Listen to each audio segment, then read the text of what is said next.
नमस्कार, insider live में आपका स्वागत है। आपके साथ में मैं हूं अनामिका। देखिए, बीजेपी में आजकल काफ़ी चीज़ें हो रही हैं और सबसे बड़ी बात अभी इन दिनों बीजेपी की अगर सबसे ज़्यादा चर्चा हो रही है तो इस बात को लेकर हो रही है कि बीजेपी के विधायक जो हैं, जो भागीरथी देवी हैं, वो इस्तीफ़ा देने की बात की। लेकिन आखिर ऐसा क्या कुछ हो गया कि 24 घंटे के अंदर अंदर भागीरथी देवी ने अपना फैसला बदल लिया और ये कहा जाने लगा कि बीजेपी के प्रदेश अध्यक्ष ने साफ तौर पर यह कह दिया कि ऐसा कोई भी इशू नहीं है और मामला जो है सुलझ गया है। देखिए, कई ऐसे मुद्दे रहे जिस पर कि ये बातें सामने आई थी कि जो भागीरथी देवी हैं वो नाराज़ चल रही हैं।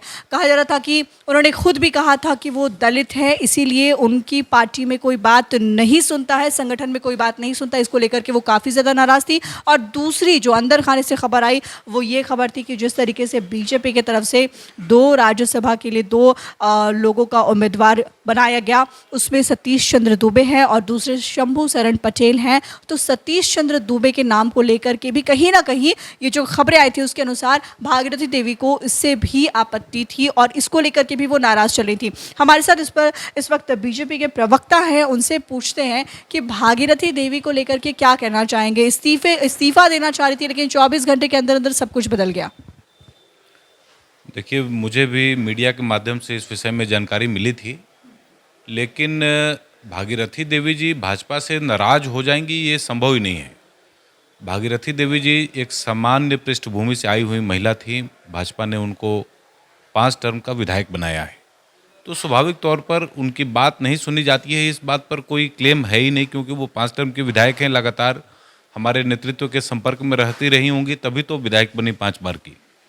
तो ये विषय कहना कि उनके संपर्क में कोई नहीं था और उनको कुछ बहुत बड़ा विवाद रहा है, ऐसा कोई बात नहीं है। सतीश जी पहले से भी वहाँ पर लोकसभा के सांसद रहे, पिछले 2 वर्षों से वो राज्यसभा के सांसद थे। उनकी उम्मीदवारी स्वाभाविक तौर पर बनती थी, पार्टी ने उन्हें वापस अपना स्थान वही स्थान दिया जहाँ पर वो थे।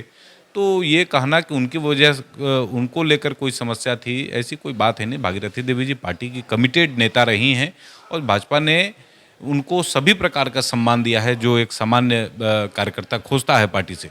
लेकिन एक बात है कि भागीरथी देवी जो हैं उन्होंने ये बात भी सामने रखी कि वो दलित समुदाय से नाता रखती हैं और इसीलिए पद्म श्री से सम्मानित भागीरथी देवी की बीजेपी में कोई नहीं सुनता है, संगठन में कोई नहीं सुनता है। नहीं, देखिए, ये हमारा संगठन जो है वो कलेक्टिव लीडरशिप का है और दूसरे जो अन्य दल हैं उनकी प्रकृति, उनका जो लीडरशिप का जो प्रकार है वो उसके बारे में बताने की बहुत आवश्यकता नहीं है। भारतीय जनता पार्टी में दलितों का या किसी भी समाज के व्यक्ति का अपमान होता हो ये तो संभव ही नहीं है। वो खुद 5 बार की एमएलए हैं, समाज में उनकी प्रतिष्ठा इतनी बड़ी है। भारतीय जनता पार्टी के कार्यकाल में ही उनको पद्मश्री का अवार्ड उनको मिला है, तो उनको कौन ये कहेगा कि और कौन इस बात पर विश्वास करेगा कि उनको दलित होने के नाते किसी भी प्रकार का असम्मान हुआ। ये संभव नहीं है। उनको जरूर कुछ स्थानीय प्रकृति के कुछ विषय हो सकते हैं उनके मन में आ रहे हों, लेकिन कोई बड़ी बात नहीं है सच कि वो पार्टी से बाहर चले जाएंगे, इस्तीफा दे देंगे। वो लेकिन उन्होंने कल तक ये फैसला ले लिया था कि वो पार्टी से इस्तीफा दे देंगे, हर पद से इस्तीफा दे देंगे। कल तक ये फैसला हो गया था, लेकिन आज कहीं ना कहीं जब से प्रदेश अध्यक्ष संजय जायसवाल जी ने कहा कि ऐसा कोई भी इशू नहीं है, उसके बाद मामला बदल गया। देखिए, ऐसा कुछ भी नहीं है कि उनको कहीं भी उनके असम्मान का तो कोई विषय ही नहीं है।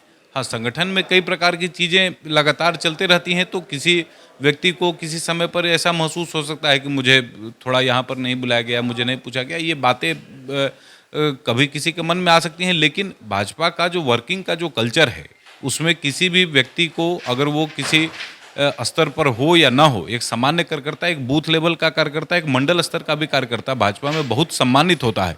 तो असम्मानित होने का जो प्रसंग उन्होंने कहा, मुझे नहीं लगता है कि वो कहीं से भी कोई विषय रहा होगा। छोटी मोटी कोई बात रही होगी, उनकी बात हो गई, बात खत्म हो गई, वहाँ से आगे कहीं। अभी एक और सवाल आपसे पूछना चाहूँगी भागीरथी देवी से अलावा। जीतन राम मांझी ने कहा है कि पूरा का पूरा बिहार जो है, पूरा का पूरा कश्मीर जो है वो बिहार को सौंप दिया जाए, क्योंकि कश्मीर में जिस तरीके से एक बिहारी को फिर से भून दिया गया है, फिर से अटैक किया गया है, उसकी मौत हो गई है वहाँ पर। तो ये जीतन राम मांझी जी ने कह दिया है कि भाई पूरा का पूरा कश्मीर बिहार को सौंप दिया जाए।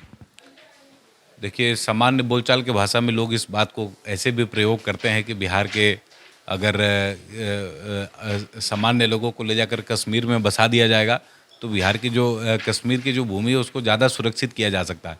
ये हंसने वाली बात है और ये सामान्य स्थिति में कही गई बात है। लेकिन कश्मीर को लेकर हमारा दृष्टिकोण बेहद साफ रहा है, आज से नहीं जब से हमारी पार्टी बनी है। हमारी पार्टी तो कश्मीर के प्रसंग पर बनी ही, श्यामा प्रसाद मुखर्जी जी ने कश्मीर के विषय को लेकर ही जनसंघ की स्थापना की थी। तो कश्मीर हमारे सिर्फ राजनीतिक दृष्टिकोण से हमारे नज़दीक नहीं, हमारे दिलों के नज़दीक है। कश्मीर की जो स्थिति है, हमने धारा 370 को वहाँ से ख़त्म किया है और जो सामान्य नागरिक हैं, विशेष करके जो हिंदू वर्ग के लोग हैं, उनको वहाँ पर सुरक्षा मिले, सम्मान मिले और उनकी जीवन स्थिति में लगातार सुधार हो। प्रधानमंत्री ने वहाँ पर कई बड़े पैकेजों का भी ये किया है। पुनर्वास की जो पूरी प्रक्रिया है उसको प्रधानमंत्री के कार्यकाल में ही एक प्रकार से उसको इनिशिएट किया गया। तो आने वाले समय में कश्मीर में हम बड़ा बदलाव देखेंगे। एक बार चुनाव की तरफ कश्मीर जब बढ़ेगा तो उसके बाद स्थितियों में बहुत सुधार हो। तो देखिए, ये थे हमारे साथ बीजेपी के प्रवक्ता संतोष पाठक जी, जिन्होंने साफ तौर पर कह दिया कि भागीरथी देवी ने जिस तरीके से इस्तीफे की मांग की थी, उन्होंने कहा था कि वो पार्टी के सभी पदों से, बीजेपी पार्टी के सभी पदों से इस्तीफा दे देगी। कल तक ये बातें काफ़ी ज़्यादा जोर शोर से थी, लेकिन बीजेपी के प्रदेश अध्यक्ष संजय जायसवाल ने साफ तौर पर कह दिया कि ये बातें कहीं कोई है और इसमें इस सब मैटर को सलटा लिया जाएगा। तो आज कहीं ना कहीं बातें दब गई हैं। दो तीन खबरें थी, दो तीन बातें जो सामने आई थी, उसको साफ कर दिया प्रवक्ता जी ने कि किस तरीके से ऐसी कोई बात नहीं है। पार्टी जो है वो हर समुदाय के लोगों को इज्जत देती है, सम्मान देती है। और अब देखने वाली बात ये होगी कि पार्टी आगे की क्या कुछ रणनीति बनाती। फिलहाल इस पर इतना ही। अनामिका को दीजिए इजाजत। नमस्कार।